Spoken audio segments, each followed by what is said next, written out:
Welcome to NRK narrates. దేవుని పరిశుద్ధమైన ప్రశస్తమైన నామానికి స్తుతులు స్తోత్రాలు. మీ అందరికీ నా వందనాలు తెలియజేస్తున్నాను. Musicians versus pastors.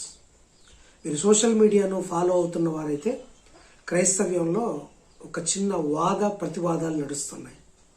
అంటే క్రైస్తవులకు అన్యులకు కాదు, క్రైస్తవులకు మతాన్ని ప్రేరేపిస్తున్న మతోన్మాదులకు కాదు, కానీ క్రైస్తవ్యంలోని కొంతమందికే కౌంటర్లు, ఎన్కౌంటర్లు, వాదాలు, ప్రతివాదాలు, సవాళ్ళు, ప్రతి సవాళ్ళు, అలాగే తిట్లు, దూషణలు ఎక్కువైపోతున్నాయి.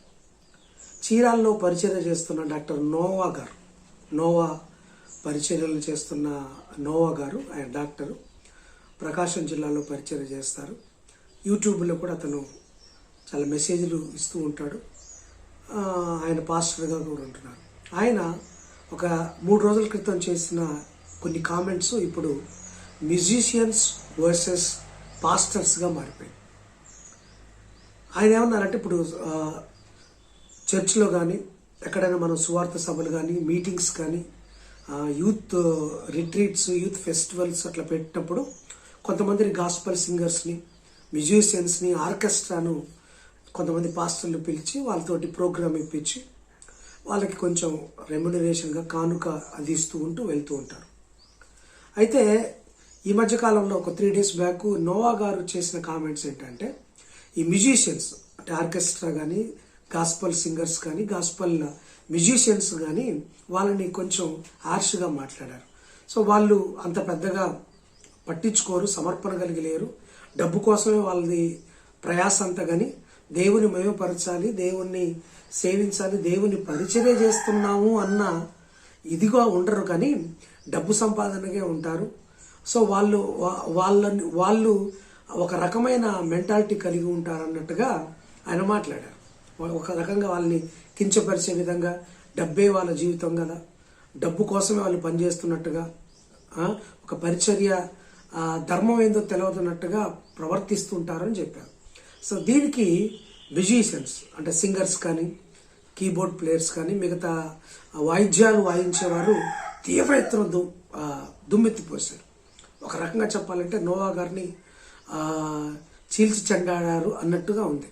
అంటే ఆయన్ని బూతులు తిట్టారు, ఖండఖండాలుగా ఖండించారు, చాలా ఆయన క్యారెక్టర్ని అసాసినేట్ చేశారు, ఆయన పరిచయాన్ని ఎత్తుపట్టారు, క్యాలెండర్లు అమ్ముకుంటారు, ఒక్కో ప్రాంతంలో ఇన్ని సంవత్సరాలుగా గవర్నమెంట్ డాక్టర్గా ఎట్లా చేస్తున్నావు నువ్వు, తర్వాత నీ పరిచయం ఏంటో మాకు తెలియదు అన్నట్టుగా బాగా ఆయన్ని విమర్శించారు. ఇప్పుడు ఆయన ఖచ్చితంగా క్షమాపణ చెప్పాలి, క్షమాపణ చెప్పకపోతే మేము ఊకం, కంటిన్యూగా అటాక్ చేస్తామన్నట్టుగా వాళ్ళు చెప్తున్నారు. అప్పుడు నోవా గారు ఏం చేశారంటే, సరే నేను నా చర్చిలో మాట్లాడాను, నా చర్చి వాళ్ళకి సంబంధించింది, ఇది బయట వాళ్ళకి సంబంధించింది కాదు, అయినప్పటికీ బయట వాళ్ళకి ఇది నొప్పించింది కాబట్టి నా మాటలు నేను బేషరతుగా క్షమాపణ చెబుతున్నాను అని ఆయన చెప్పారు. అయితే ఆ క్షమాపణలో సరిగా లేదు, ఆ క్షమాపణ కంప్లీట్గా లేదు, ఇన్కంప్లీట్గా ఉంది. ఆయనేదో ఏదో తప్పు చేయనట్టుగానే భావిస్తున్నాం, కంటిన్యూగా అటాక్ చేయండి అన్నట్టుగా మళ్ళీ వీడియోలు పోస్ట్ చేస్తున్నారు. కొంతమంది రాజమండ్రి నుంచి ఒక కీబోర్డ్ ప్లేయర్ అయితే మామూలు దూషణలు చేయలేదు, అది మనం సోషల్ మీడియాలో పెట్టలేము, నా వీడియోలో కూడా పెట్టలేను, సో మిగతా వీడియోలు పెడతాను. అసలు ఏంటి వివాదం ఏంటి?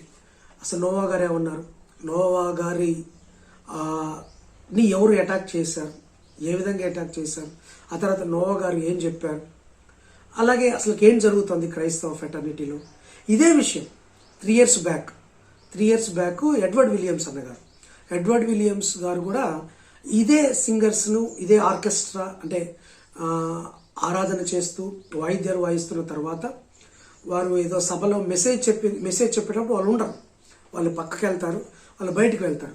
బయటకు వెళ్ళి మీరు దమ్ము కొడుతున్నారు, మందు కొడుతున్నారు, మీరు అపరిశుద్ధులు, పరిశుద్ధత లేనివారు అని చాలా ఘాటుగా స్ట్రైట్గా విమర్శించారు. ఆ వీడియో కూడా ఉంది. సో మరి అప్పుడు లేవని నోరులు ఇప్పుడు ఎందుకు ఈ యొక్క గాస్పల్ సింగర్స్ కానీ, గాస్పల్ మ్యూజిషియన్స్ కానీ లేస్తున్నాయి అనేది కొంతమంది ప్రశ్న. మరి అప్పుడు ఆయన ఏం అనలేదు కదా, ఇప్పుడు నోవా గారిని ఎందుకు అంటున్నారు?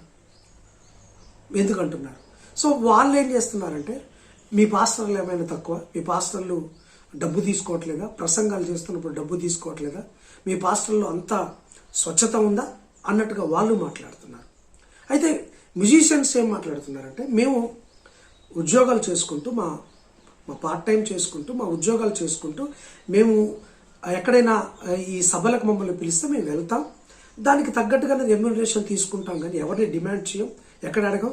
మా కాస్ట్లీ ఇన్స్ట్రుమెంట్స్ అవన్నీ, దాని రిపేర్ కానీ ఆ ఇన్స్ట్రుమెంట్స్ కొనటానికి కానీ దాని రిపేర్ కానీ చాలా డబ్బులు వెచ్చిస్తాం.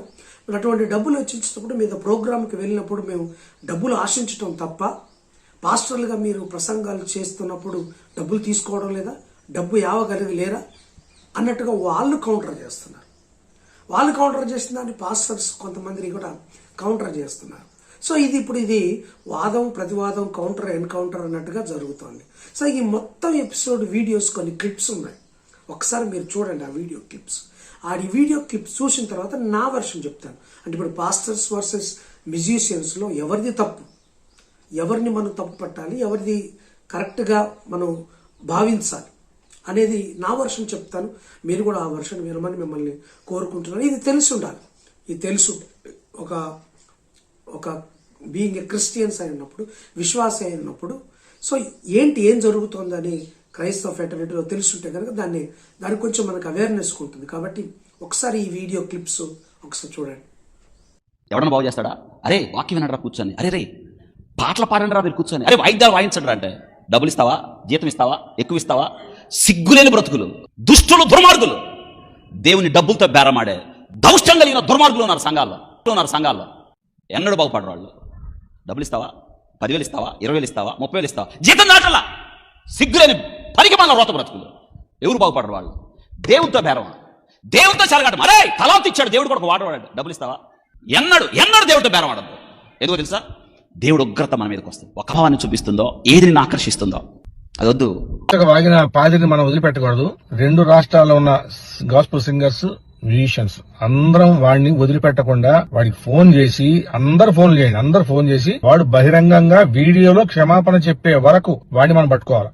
ఆ పాస్టర్ ఎవడైతే ఉన్నాడో వాడు గాస్పుల్ సింగర్స్ కి, మ్యూజిషియన్స్ కి బహిరంగంగా వీడియోలో క్షమాపణ చెప్పే వరకు వదిలిపెట్టద్దు. ఆయన మంచి దైవజనుడే, బాగానే మాట్లాడుతూ ఇటువంటి సొల్లు కబుర్లు చెప్పకుండా వీ షుడ్ అటాక్ హిమ్. వీడికి బుద్ధి చెప్తే ఫ్యూచర్ లో కూడా ఇంకా వేరే పాస్టర్లు కూడా ఇలా మాట్లాడుకుంటారు. సో దయచేసి అందరు ఫోన్లు చేయండి, వీడియో వాడు పెట్టే వరకు వదిలిపెట్టద్దు. కుమార్, నేను కీబోర్డ్ ప్లేయర్ ని. డాక్టర్ నావా? ఒళ్ళు ఎలా ఉంది?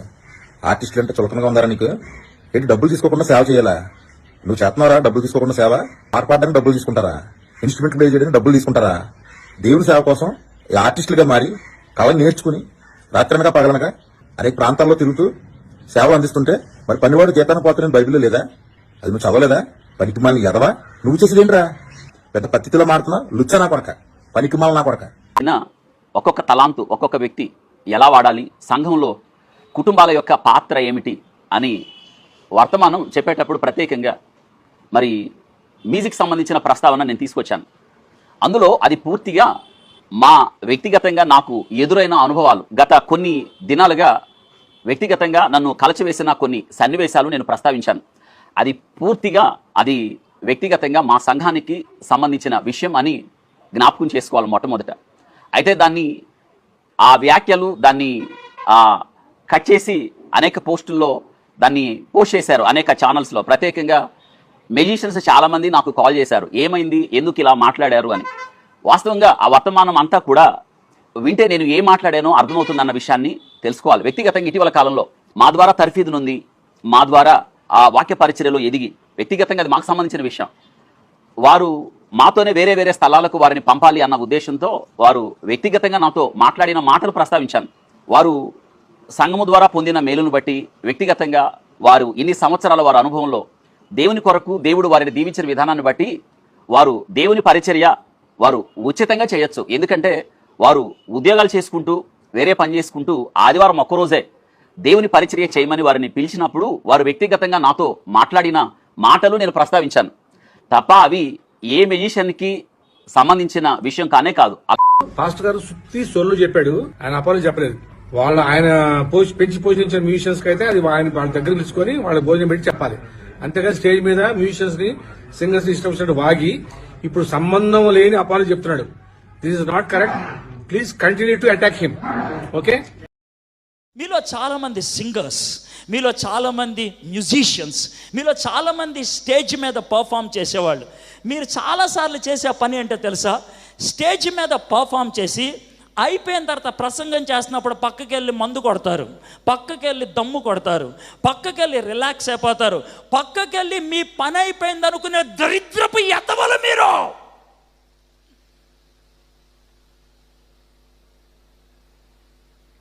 I know that. మీ సుత్తి టాలెంట్ ఎవడకు కావాలి? మీ సుత్తి టాలెంట్ ఎవడకు కావాలి? దేవుడు గాడిద చేత పాట పాడించగలడు, దేవుడు కుక్క చేత నాట్యం చేయించగలడు, కానీ పవిత్ర జీవితం నువ్వు ఒక్కడివే జీవించగలవు. కానీ పవిత్ర జీవితం నువ్వు ఒక్కడివే జీవించగలవు. Only a human being can live a holy life. And if you lose that exclusive character, ఆ ప్రత్యేకమైనటువంటి పవిత్రత అనే దాన్ని నువ్వు కోల్పోతే నీకు మీ ఇంట్లో ఉన్న కుక్కకి తేడా లేదు. You don't have a difference. తల లేదు, నీకు టాలెంట్ ఉంది. ఎందుకు టాలెంట్ ఉంది? తల లేకపోతే. చూశారుగా, నోవా గారు క్షమాపణ చెప్పింది. ఆ తర్వాత కొంతమంది గాస్పల్ సింగర్స్ కంటిన్యూగా అటాక్ చేయండి అన్నట్టుగా చెప్తుంది. తర్వాత ఎడ్వర్డ్ విలియమ్స్ అన్న గారు కూడా, అది లేటెస్ట్గా మాట్లాడింది కాదు, అది 3.5 years బిఫోర్ మాట్లాడిన క్లిప్, అది ఇప్పుడు వైరల్ అవుతుంది. సో ఇది ఏంటి పరిస్థితి? ఎవరిని తప్పబట్టాలి? గాస్పల్ సింగర్స్ కానీ మ్యూజిషియన్స్ కానీ వర్షన్ ఏంటంటే, మేము డబ్బు తీసుకోవటం తప్ప, మేము వాయిస్తున్నాం కదా, పాడుతున్నాం కదా, మా గాత్రాన్ని ఇస్తున్నాం కదా, ఆ సభల్లో మేము మా వంతు పాత్ర పోషిస్తున్నాం కదా, మేము ఇన్స్ట్రుమెంట్స్ కొనడానికి ఖరీదు అవుతుంది, మా పోషణ కూడా ఉంటుంది కదా, మా కుటుంబాలు ఉంటాయి కదా, మేము కూడా కొంత అనరోరియంగా ఆఫరింగ్ తీసుకోవడంలో తప్పే ఉంది, రెమ్యునరేషన్ తీసుకోవడంలో తప్పే ఉంది అన్నట్టుగా వారు వాదిస్తున్నారు. అలాగే వాళ్ళు ఇంకొక కామెంట్ చేశారంటే, పాస్టర్లు తీసుకుంటున్నారు కదా, పాస్టర్లు అందరూ స్వచ్ఛంగా ఉంటున్నారు, పాస్టర్లు అందరూ ధనాపేక్ష కలిగిన వారు లేరా? ఇంత ఇస్తే మేము ఈ సభలకు వచ్చి సభలో మాట్లాడతామని డిమాండ్ చేసిన పాస్టర్స్ ఉన్నారు కదా, వారిని ఏమన్నారేంటి? అసలు ఇంత ఇవ్వాలి అని ముందుగానే ఫిక్స్ చేస్తారు కదా కొంతమంది పాస్టర్లు, మరి వాళ్ళని ఏమందాం అన్నట్టుగా వాళ్ళు మాట్లాడుతున్నారు. పాస్టర్స్ ఏమంటున్నారంటే, ఓకే మీరు మ్యూజిషియన్స్, మీరు సంగీతాన్ని వాయిద్యాలను వాయించేవారు, చక్కగా పాడగలిగేవారు, అయితే మీరు దేవుని సేవకై సమర్పించుకున్నప్పుడు మీరు ఎందుకు డబ్బులు అడుగుతున్నారు అన్నట్టుగా పాస్టర్స్లు వాళ్ళు వాదిస్తున్నారు. సో ఇప్పుడు ఈ రగడ అనేది, ఈ జగడం అనేది జరుగుతోంది. సో ఏది ఏమైనా కానీ నా వర్షం ఏంటంటే ఇందులో, సో ఈ రెండు వాదనలోనూ కొంత సత్యం అయితే ఉంది. మొదటగా గాస్పల్ సింగర్స్ వాళ్ళు చక్కగా ఆయా సభల్లో దేవుని నామాన్ని ప్రస్తుతిస్తూ మహిమపరుస్తూ పాడుతూ ఉంటారు, చక్కగా పాడతారు, చక్కగా వాయిస్తారు. ఒక మెసేజ్కు ముందు వర్షిప్ కానీ సాంగ్స్ కానీ చాలా ఇంపార్టెంట్, అంటే మెసేజ్కి దాన్ని లీడ్ చేస్తాయి కదా, ఇవన్నీ వాళ్ళు చక్కగా చేస్తున్నారు. అందుకు గాను వాళ్ళు రెమ్యునరేషన్ కానుకలు తీసుకుంటారు, మంచిది. అయితే వాళ్ళు చెప్తున్న వాదన ఏంటంటే, మాకు చాలా ఖర్చుతో కూడుకున్న వ్యవహారం కాబట్టి మేము తీసుకుంటూనే ఉంటున్నారు. అయితే మీరు క్రైస్తవేతరులు ఏమి కాదు, musicians, all the gospel singers are Christians. కానీ మీరు అంతవరకే మీ యొక్క దాన్ని చూస్తున్నారు. అంటే కొంతమంది గాస్పల్ సింగర్స్ కానీ కొంతమంది మ్యూజిషియన్స్ కానీ మా పార్ట్ అయిపోయింది అన్నట్టుగా వెళ్ళిపోతున్నారు. నేను కొంతమందిని చూసి, అందరు కాదు, సబ్జెక్ట్ టు కరెక్షన్, అందరూ కాదు, కొంతమంది ఏం చేస్తున్నారంటే, వర్షిప్ చేస్తాం, పాడతాం, మ్యూజిషియన్స్ వాదిస్తాం, పక్కకెళ్ళి వెళ్ళిపోతాం, మరి తర్వాత జరిగే మెసేజ్ కానీ తర్వాత ప్రోగ్రామ్ కానీ మీరుండరా? మీ బాధ్యత కాదా? అదొకసారి మీరు కరెక్ట్ చేసుకోవాల్సిందిగా కోరుచున్నాను. ఎవరు అలా దాన్ని అవాయిడ్ చేసిన వాళ్ళు. వాక్యం ఇంపార్టెంటే కానీ వాక్యం కంటే ఏది ఇంపార్టెంట్ కాదు కదండి. పాటలైనా, వర్షిప్ అయినా, గాస్పల్ సింగర్స్ అయినా, మీరు వాయించే ఏదైనా కానీ వాక్యం తర్వాతనే. అటువంటి వాక్యానికి గౌరవం ఇవ్వకుండా చాలామంది దిగిపోతున్నారు. చాలామంది అసలు ఆ ప్రాంతంలోనే ఉండడం లేదు, ఆడిటోరియంలోనే ఉండటం లేదు. ఎడ్వర్డ్ విలియమ్స్ అన్నగారైతే కొంచెం హార్ష్గా మందు తాగుతున్నారు, సిగరెట్లు తాగుతున్నారు, లోకానుసారంగా వ్యవహరిస్తున్నారు అంటున్నారు. సరే, అది పక్కన పెట్టండి. కొంతమంది అయితే ఉండడం లేదు. కొంతమంది చక్కగా ఆ మీటింగ్ అయిపోయేంత వరకు అక్కడ ఉంటున్నారు. సో మీరు దాన్ని ఒకవేళ ఎవరైతే ఉండడం లేదు వారు కరెక్ట్ చేసుకోవాల్సి, ఎందుకంటే దేవుడి సభ అది. మీ దేవుడి సభనే కదా మీరు అక్కడికి వచ్చి పాటలు పాడుతున్నారు, వాయిద్యాలు వాయిస్తున్నారు. మరి ఆ సభ అంతటిని మీరు గౌరవించాలి. మీ పోర్షన్ ఏదో మీరు కంప్లీట్ చేసుకొని వెళ్ళిపోవడానికి ఇది సినిమా షూటింగ్ కాదు కదా, కాదు. అదొకసారి మీరు జ్ఞాపకం చేసుకోండి. అయితే ఇందులో వీరు చేస్తున్న వాదనలో ఒకటి చాలా సత్యం ఉంది. సో వాళ్ళు చాలా కాస్ట్లీ ఇన్స్ట్రుమెంట్స్ వాళ్ళు కొనుక్కుంటారు, దాన్ని చక్కగా నేర్చుకుంటారు, కష్టపడి నేర్చుకుంటారు, ఏళ్ల తరబడి శ్రమించి వాళ్ళు నేర్చుకుంటారు. వారు నేర్చుకున్న తర్వాత వాళ్ళు వాయిస్తారు. వాళ్ళు వాయించి దేవుని మహిమపరిచి అక్కడున్న వారిని కాస్త ఆరాధనలోనూ పాటల్లోనూ ఉత్సాహపరిచే విధంగా వీళ్ళు ప్రోత్సహిస్తూ ఉంటారు. గుడ్, మంచిది. అయితే వారికి ఉన్న వాయిద్యాలు చాలా విలువైనవి. అలాగే కొంతమంది పార్ట్ టైం చేసుకుంటూ, కొంతమంది జాబ్ చేసుకుంటూ చేస్తున్నారు కాబట్టి వాళ్ళకు తగ్గట్టుగా వాళ్లకు రెమ్యునరేషన్ ఇవ్వడంలో తప్పేం లేదు, వాళ్ళు తీసుకోవాలి, తప్పేం లేదు. అయితే ఒక మాట చెప్పనివ్వండి, ఎందుకంటే కొంతమంది ఏం చేస్తున్నారంటే, కొంతమంది గాస్పల్ సింగర్స్ కానీ, గాస్పల్ మ్యూజిషియన్స్ కానీ, కొంతమంది సేవకు సమర్పించుకున్న వాళ్ళు ఉన్నారు.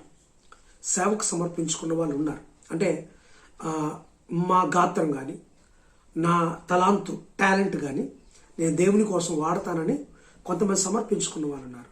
అటువంటి వారు ఎక్కడ సభలకు వెళ్ళినప్పుడు డిమాండ్ చేయకూడదు, నాకు ఇంత ఇవ్వండి. సో ఒకవేళ వారు ఒక కానుక రూపేణ లేకపోతే ఒక ఆనరోరియం రూపేణ ఇస్తే తీసుకోండి. కానీ ఒకవేళ మీరు సేవకు సమర్పించుకున్నట్టయితే నీ గాత్రాన్ని కానీ, నీ ఇన్స్ట్రుమెంట్స్ కానీ, నీ టాలెంట్ను కానీ, తలాంతును కానీ, నీ గిఫ్ట్ను కానీ సేవకు సమర్పించుకున్నట్టయితే మనం డిమాండ్ చేయకూడదు. దాన్ని వారి ఒకవేళ ఇస్తే తీసుకోవాలి. లేదు అంటే దేవునికి స్తోత్రం చెప్పి ఈరోజు నా టాలెంట్ ద్వారా దేవుణ్ణి మహిమపరిచాను, ఇక్కడ ఉన్న వారిని కూడా నేను దేవుని నామంలోకి ముందుకు తీసుకువెళ్ళాలనే ఒక సంతృప్తితో నువ్వు వెళ్ళవచ్చు. అలాగని డిమాండ్ చేయకూడదు. అయితే ఇక్కడ జరుగుతుంది ఏంటంటే కొంతమంది అటు లోకానుసారంగా ఉంటూ ఇటు క్రైస్తవులుగా చలామణి అవుతున్నారు. ఇది కరెక్ట్ కాదు. నువ్వు గాస్పల్ సింగర్ అయినా కావచ్చు, మ్యూజిషియన్స్ అయినా కావచ్చు. కొంతమంది లోకానుసారంగా ఉంటూ కొంతమంది ఇక్కడ కూడా ఉంటున్నారు. అది కరెక్ట్ కాదు, అది కరెక్ట్ కాదు. లోకానుసారమైన పాటలు, లోకానుసారమైన ప్రోగ్రామ్స్ చేస్తే ఈ ప్రోగ్రామ్ చేయటం ఎంతవరకు కరెక్ట్ ఒకసారి ఆలోచించు. అది ఒకసారి కరెక్ట్ చేసుకోవాల్సిందిగా కోరుచున్నాను. సో దెన్ మీరు నిజమే చక్కగా పాడుతున్నారు, చక్కగా ఇస్తున్నారు. అయితే మీరు త్రూ అవుట్ ప్రోగ్రామ్ కూడా అదే టెంపోని మెయింటైన్ చేయడానికి ప్రయత్నం చేయాలి. ఇక నా పోర్షన్ అయిపోయింది వెళ్ళిపోతానంటే కుదరదు. అలాగే పాస్టర్స్లో చాలామంది గాస్పల్ సింగర్స్ను, మ్యూజిషియన్స్ పిలుస్తున్నారు, తప్పులేదు, పిలిపించండి. అయితే వాళ్ళకు రెమ్యునరేషన్ ఇవ్వడంలో కూడా మీరు జాగ్రత్తలు చూపించండి. ఎందుకంటే వారు సమర్పించుకున్న వాళ్ళు ఉంటారు, వాళ్ళు కష్టపడి నేర్చుకొని తమ నైపుణ్యంతో అక్కడ మీకు వచ్చి ఇస్తున్నారు కాబట్టి తప్పకుండా వారిని గౌరవించడం అనేది మనకు మంచిది. అయితే వారిని దూషించడం కానీ, వారిని ఇలా అంటాం కానీ అలా అంటాం కానీ పొరపాటు అవుతుంది. అందరూ ఉండరు. ఇప్పుడు పాస్టర్స్లో కూడా చాలామంది ధనాపేక్ష కలిగిన వారు ఉంటారు, చాలామంది ఉన్నారు. మొదట్లో సేవ బహు బ్రహ్మాండంగా చేస్తారు. సేవ పెరిగిన తర్వాత ధనం మీద మోజు పెరిగిపోయి ధనాపేక్షే పరమావధిగా మారిపోయి సేవ చేసిన వారు చాలామంది ఉన్నారు. అటువంటి వారు ఎలా మరి? అటువంటి వాళ్ళు ఇప్పుడు విమర్శలకు లోనవుతున్నారు కదా. ఒకసారి గమనించండి. ఏ వ్యసనాలకు సేవకుడు బానిస కావద్దు, దేవుడికే బానిసగా ఉండాలి తప్ప ఏ వ్యసనాలకు సేవకుడు బానిస కావద్దు. ధనాపేక్ష కానీ, స్త్రీ వ్యామోహం కానీ, మద్యపానము కానీ అలాగే లోక ఆశలు లోక కోరికలకు దేనికి బానిస కావద్దు. అలా అయితే ఇక మనం సేవకులను పిలిపించుకోవడంలో అర్థం లేదు. ఇప్పుడు వారు చేస్తున్న విమర్శలు మనం కూడా కరెక్ట్ చేసుకోవాల్సిన పరిస్థితి. మనం ఏం చేస్తే కొంతమంది అయితే సేవను వ్యాపారంగా చేస్తున్నారు. కొంతమంది పాస్టర్లు సేవను వ్యాపారంగా చేస్తున్నారు. మరి ఈ వ్యాపారం చేసే పాస్టర్లు ఏమన్నా మనం ఇప్పుడు వాళ్ళు చెప్తుంది కరెక్ట్గా మీరు కరెక్ట్ చేసుకోవాల్సిందిగా ఎవరైతే సేవను వ్యాపారంగా చేస్తున్నారు, సేవను ధనాపేక్షగా చేస్తున్నారు, సేవను ఐక విచారాలతో లేకపోతే శరీర కోరికలు వీటితో సంతృప్తి పడుతున్న ఎవరైనా ఉంటే వారు మార్చుకోవాల్సిన అవసరం ఉంది. వారు మారాలి. ఎందుకంటే సేవ దేవునిది, నీది కాదు. నీకు అప్పగించబడిన సంఘం కానీ నీకు అప్పగించబడిన ప్రజలు కానీ నీ వారు కాదు, దేవుని సొత్తైన ప్రజలు. వారిని పిలుచుకుంది దేవుడు, వారిని ఖాయమని చెప్పింది నీకు ఇచ్చిన పని, అంతే తప్ప నీది కాదు. ఒకసారి జ్ఞాపకం చేసుకో. సో ఈ మ్యూజిషియన్స్, ఈ పాస్టర్స్ కొంతమంది వాళ్ళు కరెక్ట్ చేసుకోవాల్సిన పాయింట్స్ ఉన్నాయి, పాస్టర్స్ కరెక్ట్ చేసుకోవాల్సిన పాయింట్స్ ఉన్నాయి. ఇలా చేసుకుంటే కనుక బాగుంటుంది. అయితే ఎవరిని బహిరంగంగా యార్ష్గా కామెంట్ చేయడం అనేది అంత మంచిది కాదు. అయితే అందుకు ఇప్పుడు నోవా గారు చేసిన కామెంట్స్ కానీ వీళ్ళు చేసిన ప్రతిస్పందన కానీ అందుకు మంచిగానే అయింది. కొంతమందిని సేవను వ్యాపారంగా చేస్తున్న పాస్టర్లు అలర్ట్ కావాలి. అలాగే కొంతమంది మ్యూజిషియన్స్ ఇదేదో అల్లటప్పగా ఆటపాటగా ఆటకోయలుగా సేవ కాకుండా చూస్తున్న వారు కూడా దీన్ని కరెక్ట్ చేసుకుంటారు. ఇవన్నీ ఒక కరెక్షన్ కోసం ఇది మంచిగా జరిగిందని అనుకుందాం. సో దీన్ని బట్టి ఎవరు హట్టు కాకుండా ఎవరికి వారు తమ సేవలో మళ్ళీ ఒక పునరంకితమై ఈ నూతన 2025వ సంవత్సరంలో మళ్ళీ దేవుని సేవకై పరుగులు పెడదాం. మనందరూ అలా ముందుకు వెళ్లాల్సిందిగా మిమ్మల్ని ప్రేమతో వేడుకుంటున్నాను. Thank you very much. ఈ వీడియో మీకు నచ్చినట్టయితే ఒక లైక్ చేయమని కోరుకుంటున్నాను.